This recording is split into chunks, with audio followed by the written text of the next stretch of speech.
Hola, buenas. Estamos aquí con Jesús Raga, premio extraordinario de los lectores de Horta Noticias en la pasada edición del 2010. Y estamos aquí un poco para conocer sus impresiones sobre el premio y sobre cómo es su día a día, su trayectoria como alcalde, un poco un repaso de la pasada legislatura y sus nuevos retos. Hola Jesús, ¿cómo estamos? Muy buenas.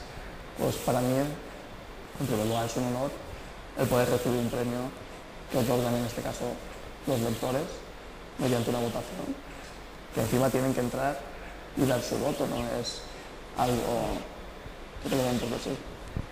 Para mí, lo dicho, es un honor y estaré el día de la entrega, nos veremos todos allí y también conoceré a Enrique González, que también tengo el gusto de conocerlo. Por esto es un chaval que apunta muy buenas maneras en esto del atletismo. Esperemos que llegue también muy alto.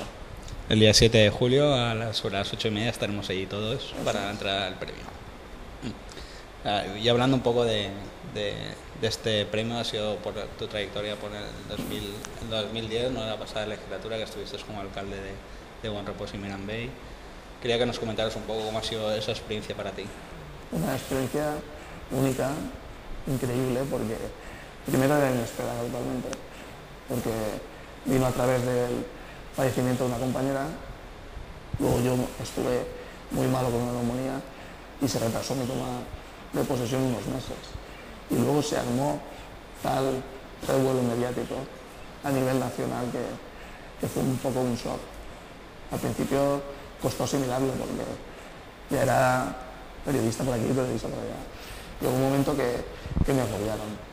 Y en cuanto a la gente, muy bien.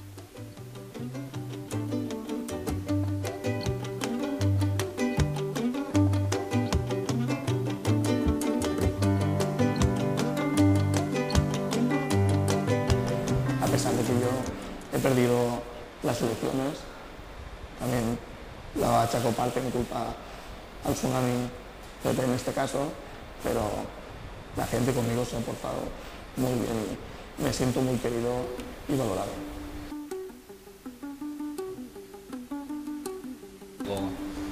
Pero la gente durante tu etapa como alcalde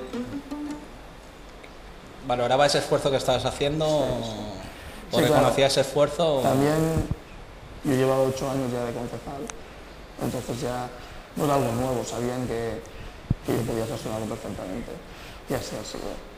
Y creo que también era el darme a conocer un poco a los demás, a gente que está en mi situación, el ver que después de un accidente no te tienes que quedar en casa, que se pueden hacer muchas cosas, que hay que marcarse retos y intentar llegar y conseguirlos, que eso creo que el marcarse retos es el día a día que cualquiera hacemos y creo que no hay que estancarse, hay que salir, que digo yo, leer, lo que sea, ocupar las horas, pero no quedarse en casa, porque yo tengo muchos compañeros que están en una situación como yo, que no lo han llegado a superar y eso es muy complicado. Quizá tu ejemplo sirva de ejemplo para otros muchos. Eso es, yo quise aportar mi granito de arena dándome a conocer a los medios y espero que algo haya servido. Y ese reconocimiento también ha sido parte de los medios, pero también de muchas instituciones que han reconocido tu trabajo. Sí, sí, por supuesto. En cuanto a reconocimientos han sido muchísimos. Yo agradecido a todos, tanto asociaciones de minusválidos como a instituciones, asociaciones de vecinos, incluso ha sido la repercusión fue muy importante. El tener una lesión tan alta como la mía y estar gestionando un pueblo es una cosa bastante difícil. Yo creo que esa visión ha llegado a la gente de la localidad, a la gente del pueblo. Yo creo que por eso ha sido reconocido como personaje del año 2010 por los lectores de Horta Noticias. Te damos la enhorabuena y te esperamos el día 7. Muy bien, muchas gracias y allí nos vemos.